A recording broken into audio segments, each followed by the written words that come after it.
tough doo-doos, you're not getting a birthday this year. So that's just a by the way. Nonetheless, let's kick off with Omar Najia, Global Head of Derivatives, BB Energy. Omar, I know why you're paid the big bucks, because on days like this, when the market jumps $5, falls $5, we're talking serious volatility at the moment. How do you manage that? Yeah, so basically, again, it's all to do, I think, with the trend. So you're seeing basically wild moves, and that's because of people have feelings and markets have feelings. So everybody thought that on Friday everything's finished and everything will be okay.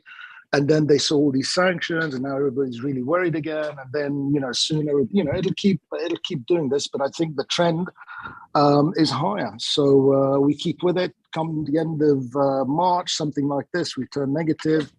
But I think keep with the trend. No need to buck the trend. No need to try and call the top. Well, let's go to India's leading energy expert, Narendra Tanaya, to tell us exactly why the world turned around the other day. Was it because India abstained in the UN Security Council resolution, and so the oil market said, oh my God, India's abstaining, freak out? No, or all will be well, rather. Nonetheless, Narendra, good morning and welcome. This is a serious moment, obviously. Very uncomfortable scenes and images coming out of the Ukraine. But let's start off with that point. Why did India see it in their interest to abstain in the UN Security Council resolution last week? Well, you see, there is a difference between supporting, not supporting, abstaining. So India abstained. It doesn't mean that India support. And so there is a huge difference, and it has a history. When you look at the Security Council resolutions and, the kind of game that goes on in the Security Council for the last 40, 50 years, there have been many, Indian territory was invaded by the Chinese just 2 years ago. How many countries from the West really come forward and support India, for that matter, condemn China? None. You see, when India tested nuclear device in the late 90s, Ukraine actually voted against India, didn't abstain, voted against. So international relations and geopolitics, very little room for emotions. I mean, we are talking about, let's just be honest here now, without sort of apples for apples comparison, we're talking a whole different scale of event here than what you have just used as examples. We're talking about the full-scale invasion of a country and its capital city surrounded and being bombarded. That is an unprecedented moment, and in terms of comparisons to what you've articulated. So I just want to take you to task on that. No, you didn't let me complete. So okay. You didn't let me complete. Yeah. Please. So the point I was trying to make is, in international relations, things, and especially in democratic countries, like you come to India, look at our press, talk to the people, even in politics, huge sympathy for Ukraine, huge across the country. And the government also just abstained. That's all. We have got now. Government is struggling to bring roughly 18 to 20,000 students from Ukraine to India, and so. But that the point here is that when it comes to overall this thing, India, even in the UN, said there should be peace and there should be dialogues resumed as soon as possible. An Indian Prime Minister spoke with the Ukrainian president just day before yesterday exactly on this issue. And behind the scene diplomacy is going on. India is actively participating in it. The point I'm trying to make here is that this to abstain in the Security Council does not mean that India supports or endorses all these things. It was just that resolution, a limited resolution, and India only abstained. That's it. So otherwise, if you look at, for instance, we are a democratic country. If a democratic country is invaded, of course you are against it. I mean, you don't need to issue a statement on that, go to Security Council. You don't have to do it. But I was just giving you a few points that diplomacy, geopolitics, international relations, they have their own way of working, and emotions very often play a very little role. That's what it has also nothing to do with the fact that India is heavily invested in oil and gas in Russia. India has invested $16 billion. In fact, the biggest Indian investment in a project called Sakhalin-1, which is led by American oil company ExxonMobil. They are the leader, 30% stake, and they are the operator. and we own 20% stake. Have they left? Have they quit Russia? No, they have not. Have they, ExxonMobil, condemned it officially? I don't know. I haven't seen such a statement. So point I'm trying to drive home is that Ukraine, the people of Ukraine, they deserve every sympathy from everybody on the planet. Absolutely no doubt on that. But at the same time, we have to look at everything more holistically. Why, for instance, when Russia was asking that, look, I mean, don't bring NATO so close to our border. I mean, there should have been more kind of, diplomacy on that. And there should have been discussions across the table and so on. So we have to look at things holistically. But my point is that when it comes to the people of Ukraine, I mean, I sympathize with them, and my full, support for the people of Ukraine. Any democracy which is invaded the way Ukraine has been invaded in the modern civilized world in 2022 is unacceptable. Unacceptable. Let's go to Kate Durian, Mies contributing editor and non-resident fellow at the Arab Gulf States Institute in Washington. Kate, has the sort of paradigm changed over the weekend in terms of the ability to abstain in the way that India did, but that, i.e., that one has to choose a side increasingly here, both on the commercial, on the industry side. Obviously, we saw BP over the weekend getting out of its asset there with Rosneft, apparently to cost them $25 billion. OPEC Plus are meeting, I think, tomorrow, or it's not tomorrow, the next day. OPEC Plus, can they maintain an abstained posture? Your thoughts? What's changed over the weekend? Sorry, I think it's an ongoing situation. Nobody really knows what's going to happen next. I think they're supposed to have talks today, the Ukrainians and the Russians.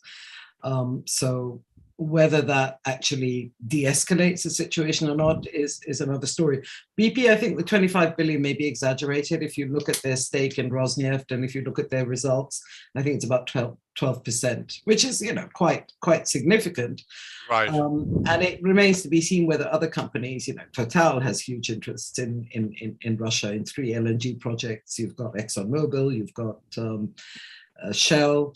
And I've been looking at their websites and nothing so far. But what I saw yesterday when I was reading up was that there was difficulty. Russia was having, or buyers of Urals crude, which is sort of the Mediterranean grade that goes to Europe, are finding difficulties just with the paperwork because of the financial sanctions. So I think it's a rolling situation. Nobody knows what's going to happen next. I mean, this recent threat that we're now facing, the sort of nuclear, Putin putting his nuclear forces on alert. Everybody seems to say, oh, well, it doesn't mean he's going to use them. Well, how do you know?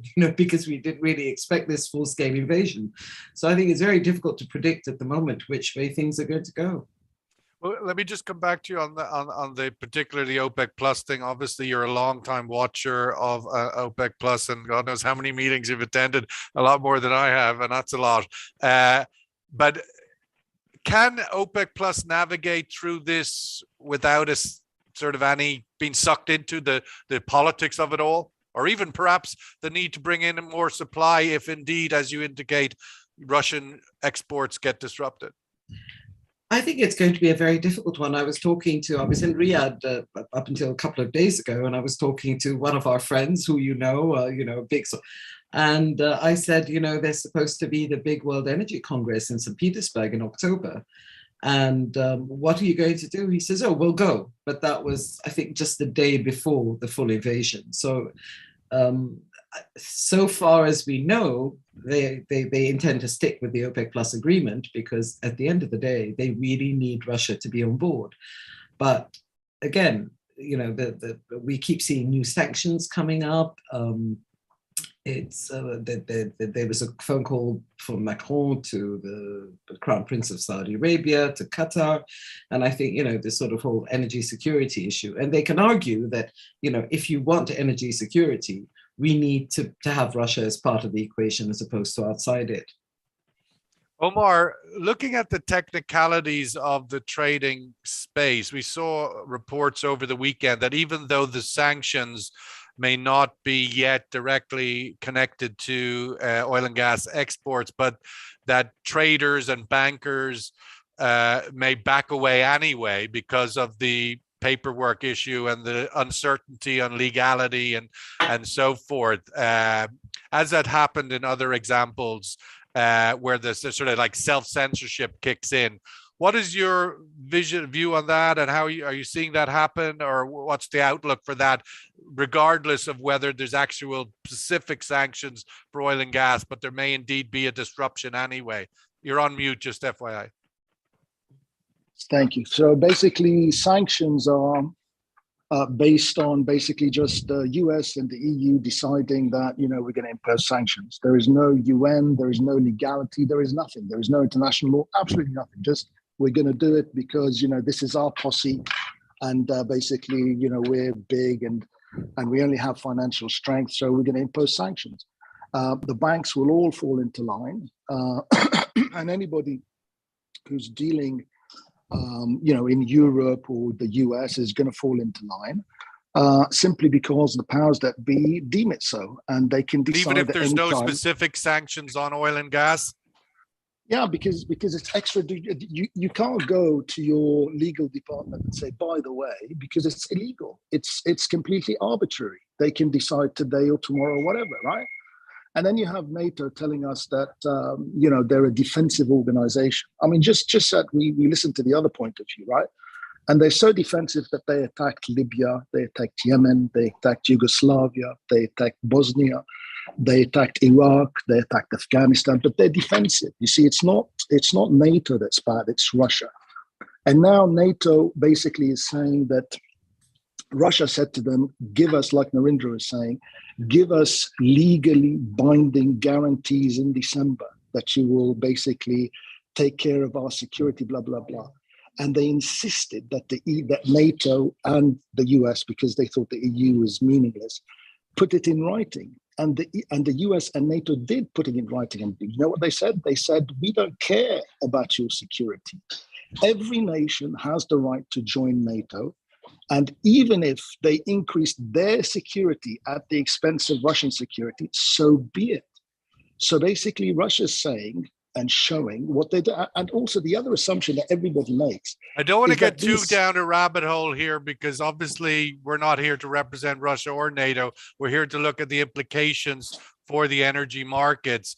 Narendra, on that point, ultimately, India is a heavily vulnerable country, depends a lot on the flow of oil. Obviously, the Urals coming out of Russia is a very important source of oil for India. Have you been in any conversations, or your associates, if you like, in terms of Turkey possibly cutting off the Black Sea, the Bosphorus, or how do you see the dynamics? Like we're saying there, Omar, traders might be cut off because of the uncertain legality. How vulnerable is India to the flow of oil that you would need 5 million barrels every day? Well, our worry is not so much the physical supply of oil, because that will continue, because we source bulk of our oil from the Middle East, the United States, and other geographies. Very little that comes from Russia, less than 2%. And our investment in Russia are well protected. And the Russian investment in India in a big oil refinery, which was taken over by Rosneft only recently, that's also very well protected. From the Russian viewpoint, that's not the issue. Issue is that when you are into this kind of situation, then the oil prices go up, and that's what bothers India, is the price. It's not so much supply, because when oil, anything that goes beyond $70, $72 per barrel, because our budget is based on that, and for that budget of many other importing countries, so then things go for a toss.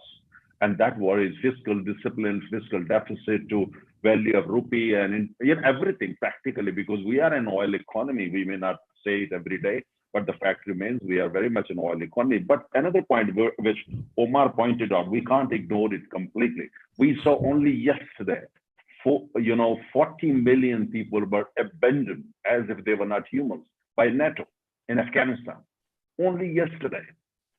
We have sympathies for the people in Afghanistan. We are supplying them whatever we can. They are also human beings. I have full sympathy for the people of Ukraine. It's because Ukraine is a democratic country. I'm a hardcore Democrat. But let's not forget, the same NATO did what they did in Afghanistan just yesterday. So the point I'm trying to make, people do ask these questions in India and in many other countries for the matter. Emotions are very important. We have our emotions with the people of Afghanistan, the same way emotions for the people of Afghanistan, who were left literally in the hands of the vultures by NATO and the United States, by the so-called best. So let's there's a lot of layers to that point. There's a lot of layers to that. One does not want to get sucked into all of the layers. What did India do or not do for the people of Afghanistan? What did India do or not do? I heard you built them a building. That was very nice. You built a nice building in Kabul. Let me complete. No, not building. We not only, if you look at what India did, India did more than the United States in terms of building infrastructure, schools, hospitals, parliament house, stadiums, and help for women there. India did more than any developed country. You just need to buy cold statistics. Don't buy what I'm saying. Look at the cold statistics. We were basically helping the people build infrastructure, helping the people on the ground. I think we had thousands of people working on the ground. Into spaces, as you said, a lot of emotions. Ultimately, what we really want to get a sense of today is the impact of this action, of this development. Obviously, the oil price hovering now solidly 100 up, 100 down. What your thoughts are vis-a-vis, is there impact? Do you expect demand erosion? I mean, there's some view in the market that one could sustain at this level and demand would hold in Asia. But where do you see demand erosion at $100 oil? Well, you see, the point is that as far as demand for India is concerned, there can't be any destruction because, we need oil. Without oil, nothing will move. Our target is to go back to 9% growth rate. For that, we are going to consume even more oil, whatever the price. You see, the government will have to cut taxes. In Delhi, for instance, there is already a discussion then how the central government and then the various state government should go about cutting taxes so that the burden on the ordinary consumer can be reduced to the extent possible. So our worry is, as I said, is not supply. Our worry is mainly the price. And also our second, a very important worry is energy security, long term. If the prices go beyond $100 per barrel and sustain there, that's a very bad news for us. And also it's a bad news for India's efforts for energy transition, because then we'll have to actually invest even more in oil and gas wherever we can. And that will, of course, we are a developing economy, that would come to some extent at the cost of our efforts, on energy transition, renewables, and so on and so forth. So it's very complex for large and complex economies like India, which are heavily dependent on imported oil. Large economy, India is the only country which is so vulnerable in terms of energy security, because our dependence on other geographies for oil is 85%. Kate, the OPEC meeting, obviously, again, coming back to is to review demand and continue with the supply agreement, OPEC Plus, which, as we know, is a 400,000 barrel a day per month increase. It seems kind of a redundant announcement. I'm just wondering your thoughts. We have in January OPEC at about 900,000 barrels a day below their target increase that they had committed to. What's the point in announcing another 400,000 if we're already deeply negative to the commitment already made? Well, because they expect a surplus, maybe slightly less of a surplus than earlier anticipated. But, we were coming out of this COVID-induced slump, and now we have this other issue. I mean, it's just come at a very sensitive time for the market. The market was already jittery because of this shortage of supply. But I mean, I don't think that it was so much of a shortage that that prices should sizzle. I think there's a psychological aspect to it. We haven't seen any disruption to supplies from Russia. We have Saudi Arabia and the UAE still hold significant spare production capacity. Iraq to an extent, even though they're limited by export infrastructure limitations. So I think it really, I think now it's reached the stage where it's at a political level. If there's enough pressure, if there's calls from France, from the UK, from the US on to Saudi Arabia to say, hey, guys, we're allies, and if we need more oil, could you provide? they have the capacity. Qatar, on the other hand, when it comes to gas, doesn't at the moment. And all these capacity expansion plans are not going to come online until 2025, 2027, in the case of Aramco increasing its production capacity. But at the moment, they have it. The problem is, as they keep increasing production, you're going to have this erosion of spare capacity, and that's also bullish for the market. So, but at the and stocks are, our stocks are being drained. So I think it's just a question of seeing whether there's any, if you need to balance the market. Saudi Arabia is very reluctant to be the swing producer, publicly at least. But I think if there's going to be a need for more barrels, they can. But again, I was talking to a Aramco engineer, and he said, yes, we can push production beyond the 10 million to 11 million, but at what cost to our reservoirs? I think that's the other issue. Let's go to the survey question on this point, and then get the panel's view on where this week will go. Again, it's on the OPEC question. OPEC Plus report, there's a report ahead of the OPEC meeting. The JTC issues a report on the data as it did yesterday, or didn't issue it, but it was leaked. The report shows that the group produced nearly 1 million barrels a day less in January than their targets outlined in the deal that they're currently following. Again, that's an increase on December, where it was 800,000 below target in terms of new increase. So my question this morning is, does the market still trust OPEC Plus will deliver if it announces a further 400,000 barrel a day increase? Does the market trust that they will actually deliver that? Yes or no? Yes or no? Omar, looking forward the week, obviously this volatility is here.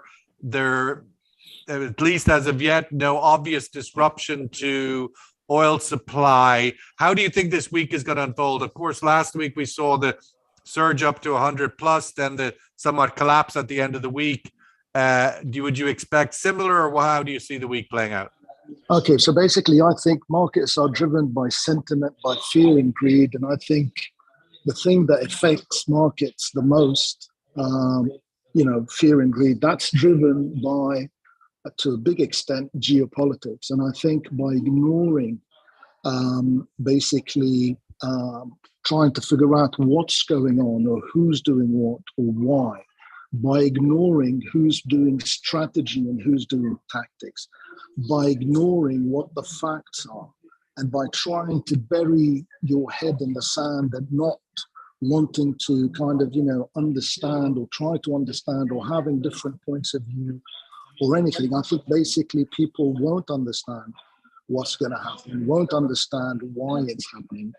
And I think basically it's, it leads to ignorance, confusion, and basically, stuff that's to do with, people reading the, stuff like the Daily Mail and the Sun and all this kind of stuff, populism and, given that given that cloud of war, maybe, or fog of war, as it's called sometimes, would you expect, or are you seeing the funds, the mutual funds, the open interest retreating? Let's get out of here. These prices, volatility swings of $10 is beyond their pay grade, and leave it to the professionals like you?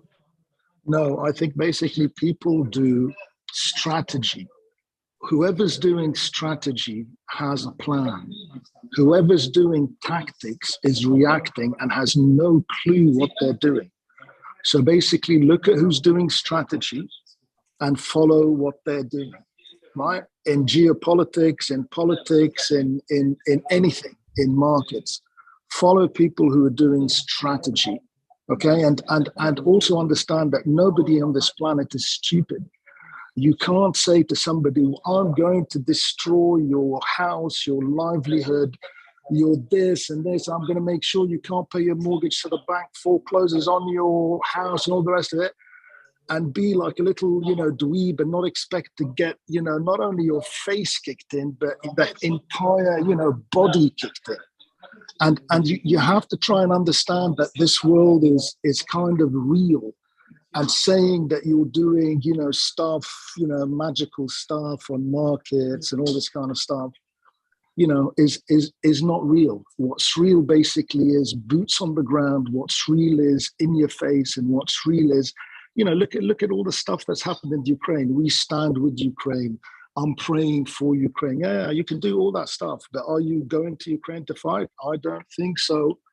And one side is so. I'd be really careful about what's going to happen to markets going forwards. I think inflation not only is going to surge, but I think everybody's going to be crying because people, the West, the politicians are not thinking, and inflation is going to go so massively high. Look at what's going to happen to wheat. Wheat is produced in the US and in Ukraine. They produce, I think, like 30-40% of the stuff worldwide. Those prices are going to skyrocket. Food prices are going to skyrocket. Inflation is going to skyrocket. Well, let's go to Narendra on that, because obviously India is much closer to the edge of the vulnerability of food prices increases like this. These indirect consequences of a moment like this, commodities across the board rising. Maybe just speak to that initially, Narendra. I have a follow-up I'd like to ask you. Well, you see, as I said, that we are not much worried about the food inflation, all that, because we are quite self-sufficient in food. In fact, we export. And except for, the edible oil that we import from Indonesia and Malaysia, where the prices have already started going up, unfortunately. But our main worry, as I said, that, and one of the biggest imports is, of course, oil and natural gas. For natural gas, we depend on imports for roughly 56%. And which is a very important component of our energy and a total energy mix. So as I said, our biggest worry is oil prices. That's why we're keeping 24/7 touch with Saudi Arabia, United Arab Emirates, and with other friends, because as we all know, foreign policy is not run by people who understand energy sector well. It is run by diplomats. Many of them actually have very little knowledge of how the whole energy things work, including even energy security. Forget about energy transition and so on and so forth. So that's the biggest worry. Unstable Europe is a terribly bad news for India, simply because we are so dependent on each other, and we want the world to focus on Indo-Pacific, the region from India to the western part of the United States, because we think the biggest, most powerful economy in Asia is the biggest threat to Asia. That's how we look at it. That was my follow-up question to you, because a lot of the sort of analysis on this moment is that perhaps this is a very significant geopolitical shift in the global architecture post-Second World War, one of which, of course, doesn't see India currently on the Security Council permanent membership, for example, which seems somewhat ludicrous given how big and how important India is. What is, you think, the view in India of that point, that indeed this post-Second World War global geopolitical architecture, whether it be IMF, UN, Security Council, and so forth, does need to be reconfigured, and that China and Russia perspective on that is something that India is aligned with? Well, very good question. You see the gravity center, global economic gravity center, global energy gravity center already moved to our part of the world, but the West is refusing to acknowledge it.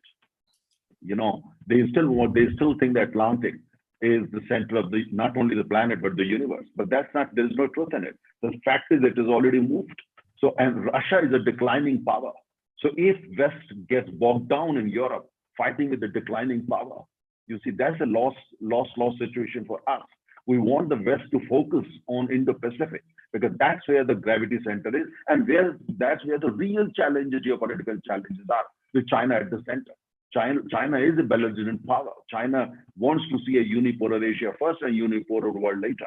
But if West gets kind of completely bogged down over Ukraine in Europe and fighting with a declining power, Russian economy is much smaller than India, by the way. Do you know that?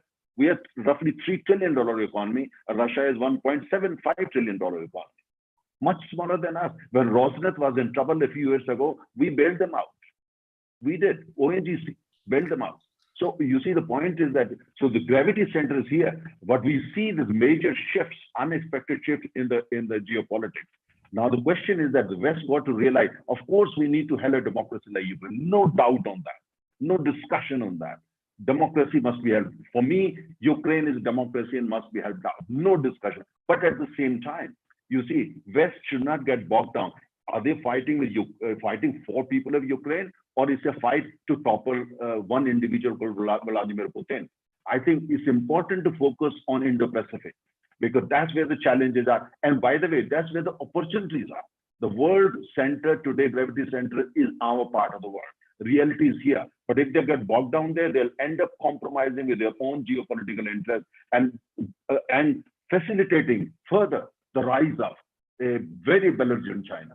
They'll be helping China, facilitating China. They got to get more real. The threat is here. Challenges are here. Opportunities are also here in our part of the world. Let's give Kate the last word here this morning with the result of the survey first. No. Does the market still trust OPEC Plus will deliver if they announce a further 400,000 barrels a day? 2-1, no. Your thoughts, Kate, week ahead. Obviously, the OPEC Plus is a big meeting. Perhaps it'll be even shorter than the record 16 minutes or whatever the last one was. Or it could be the opposite, something very protracted. Yeah, you know what, I'm looking beyond this sort of, these monthly OPEC meetings. I think it's all sort of, it's become so perfunctory that they just meet for a couple of hours, say, yeah, we're sticking with the plan, regardless of whatever happens. But I think I'm looking ahead to the future. I mean, Russia is probably not going to be able to come September, when these cuts are supposed to have, been restored. Russia there's actually increases coming in May, I think. Well, slight increase coming in May, when baselines go up a bit. But come September, then they're supposed to be at 11 million barrels a day, right? And I'm looking beyond that. There's concern about gas. I mean, Russia does need these foreign investors. It does need the BPs and the Shells and the Totals, because it can't do it on its own. So if you look at, everybody talking about the investment decline that we saw in 2014, 2015, 2016, and 2020, all of that is going to have a knock-on effect. So we're looking ahead, and everybody's now saying, these investment declines are showing up now. And if you have further retrenchments in a big major producing country like Russia, then that's going to have a knock-on effect. Gas supply, a lot of the gas goes through Ukraine. And if Nord Stream 2 doesn't come online, then, I think there is concern that there's no guarantee that it's going to continue flowing, right? We haven't seen Russia's response yet. In terms of the Nord Stream 2 or the existing? In terms of existing flows of gas. Right, yeah. China doesn't have to worry, because they've got pipelines. They probably are thinking, hey, that was a really smart idea to have these pipelines from Russia serving China directly. Well, on that point alone, and perhaps we need to wrap it up there, it does feel like it's kind of a 1975 kind of moment in terms of, the OPEC embargo on the West, and the creation of IEA and strategic storage and alternative supplies. You would think if Europe doesn't wake up this morning and think, where am I diversifying my energy supply from, then they probably deserve to be a hostage. But that's kind of one of the outcomes, perhaps, of the flow of energy going forward. May be changing. Listen, it's going to be a volatile week. We'll be here every morning at 10:30 to try and make some sense of it, as little as we can. But as always, Narendra, great to have you on this morning and to hear the views from Delhi. And Omar, as always, 86 messages on the chat room. I think it has to be a record. And I'm saving them all for my book. It's going to be the chat room book. In brief, one-word sound bites. Kate, as always, thank you so much. Thank you. Of course, unlike Narendra and Omar, who don't have to get up as early as you are to participate, we really do appreciate that early rise in London. Spring is around the corner, inshallah. Thanks, everybody. See you here every morning, 10:30. All the best. Have a good day. Bye-bye.